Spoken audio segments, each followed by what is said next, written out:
إن الحمد لله نعمده ونستعينه ونستغفره ونعوذ بالله من شرور أنفسنا ومن سيئات أعمالنا من يهده الله فلا مضل له ومن يضلله فلا هادي له ونشهد أن لا إله إلا الله وحده لا شريك له ونشهد أن محمدا عبده ورسوله أما بعد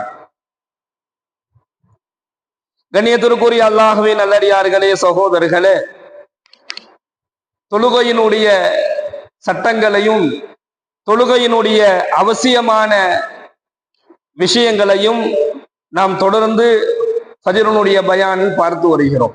அந்த அடிப்படையில தொழுகையினுடைய கடைசி அத்தஹியாத்தினுடைய இருப்புல பெருமானார் ஸல்லல்லாஹு அலைஹி வஸல்லம் அன்னவர்கள் எப்படி அதை நிறைவேற்றுவார்கள் என்கின்ற விஷயங்களை நாம் பார்க்கலாம்.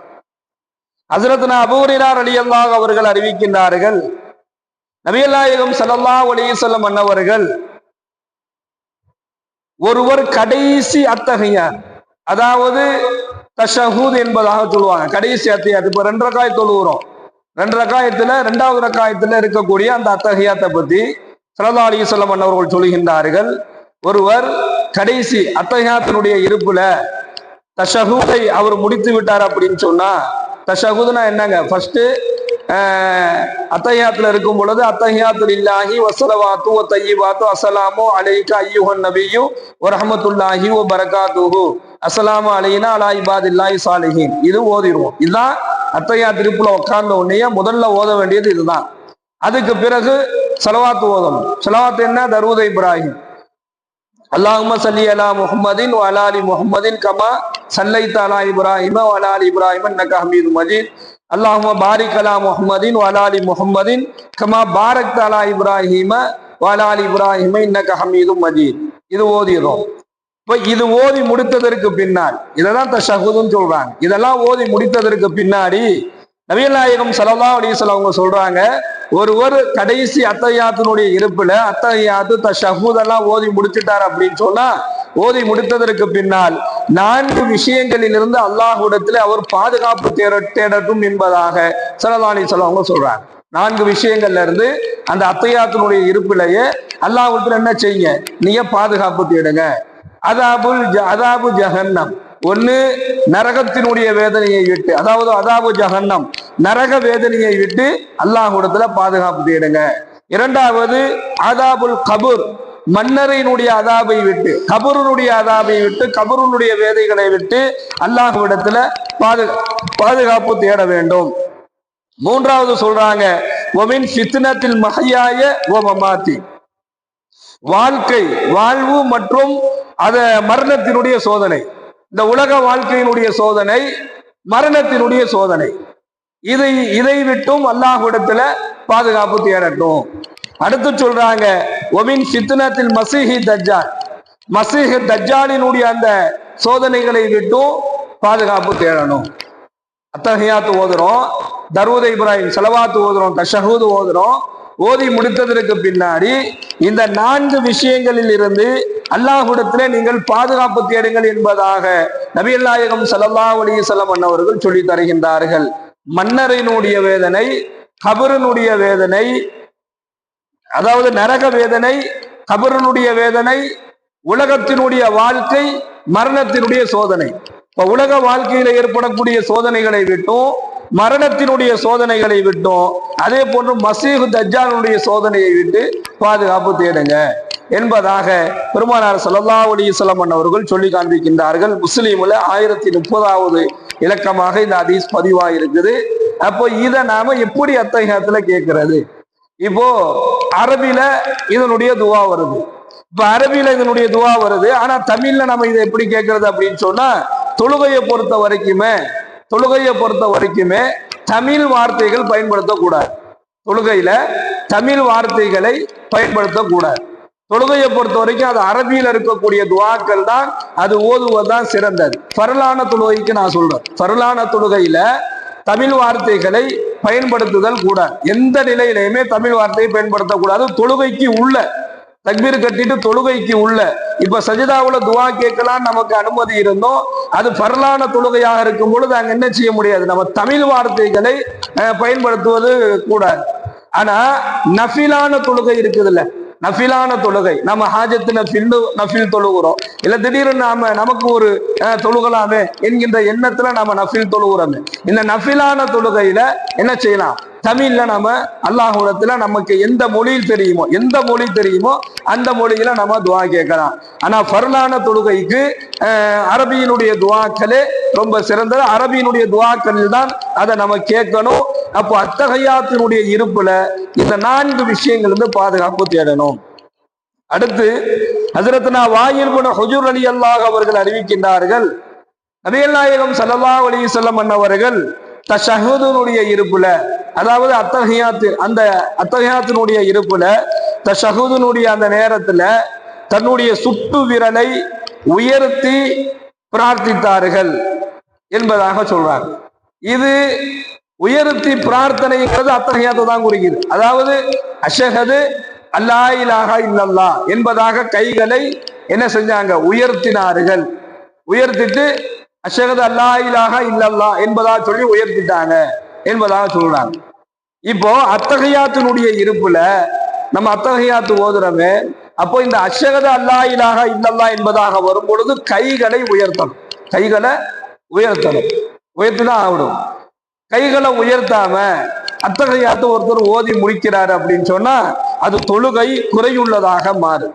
அந்த வார்த்தை வரும் பொழுது கைகள் உயர்த்தணும் என்பதாக ஸல்லல்லாஹு அலைஹி வஸல்லம் அவர்கள் இப்படி செஞ்சாங்க என்பதாக ஹதீஸ்ல வருது. இது நசாயி, அபூதாவுது போன்ற கிரதங்கள்ல பதிவா இருக்குது.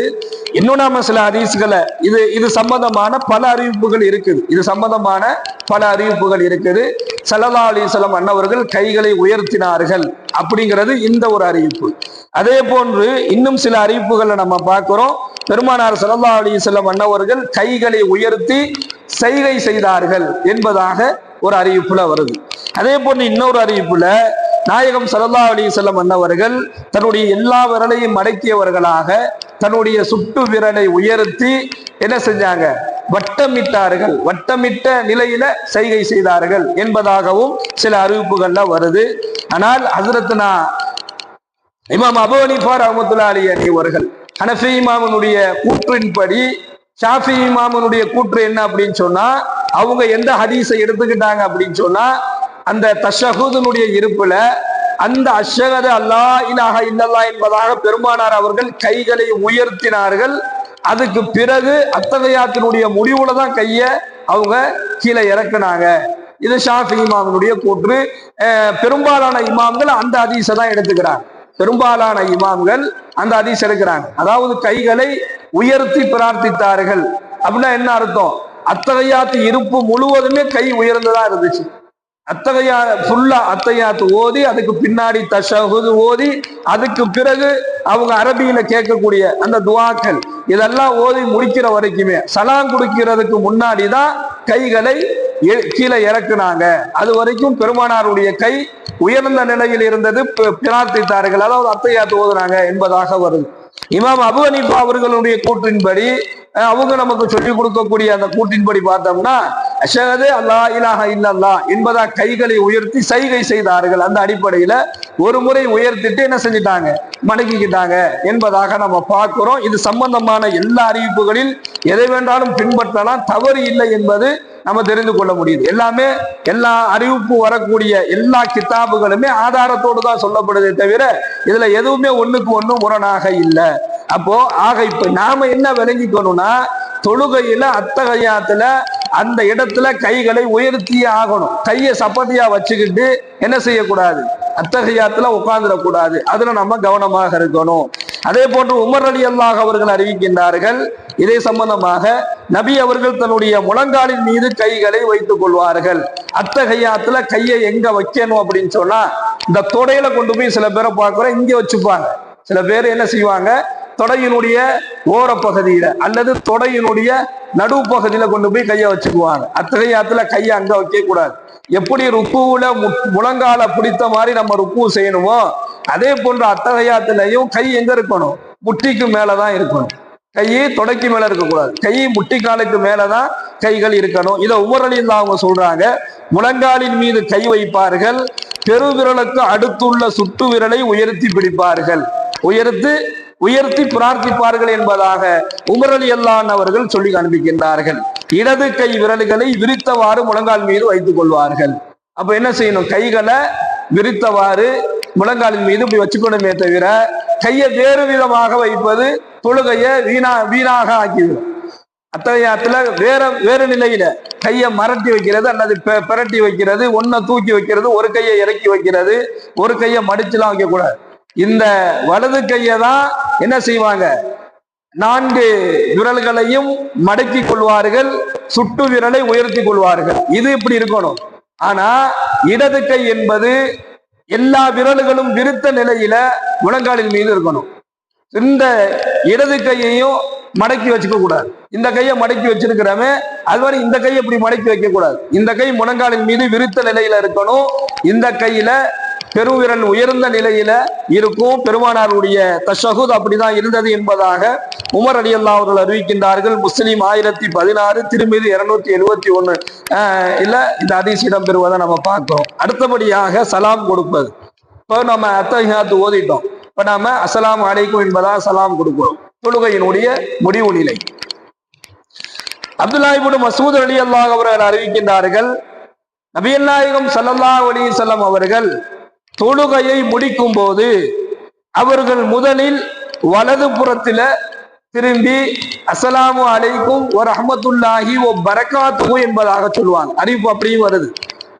அஸ்ஸலாமு அலைக்கும் வ ரஹ்மத்துல்லாஹி வ பரகாத்துஹு என்கின்ற அறிவிப்பு ஒன்று இருக்கு. அஸ்ஸலாமு அலைக்கும் வ ரஹ்மத்துல்லாஹ் என்பதாகவும் இருக்கு. இப்போ நாயகம் ஸல்லல்லாஹு அலைஹி வஸல்லம் அன்னவர்கள் தொழுகையில சலாம் கொடுக்கும் பொழுது முதலில் வலது புறத்தில் திரும்புவாங்க, அதுக்கு பிறகு இடது புறத்துல திரும்புவாங்க.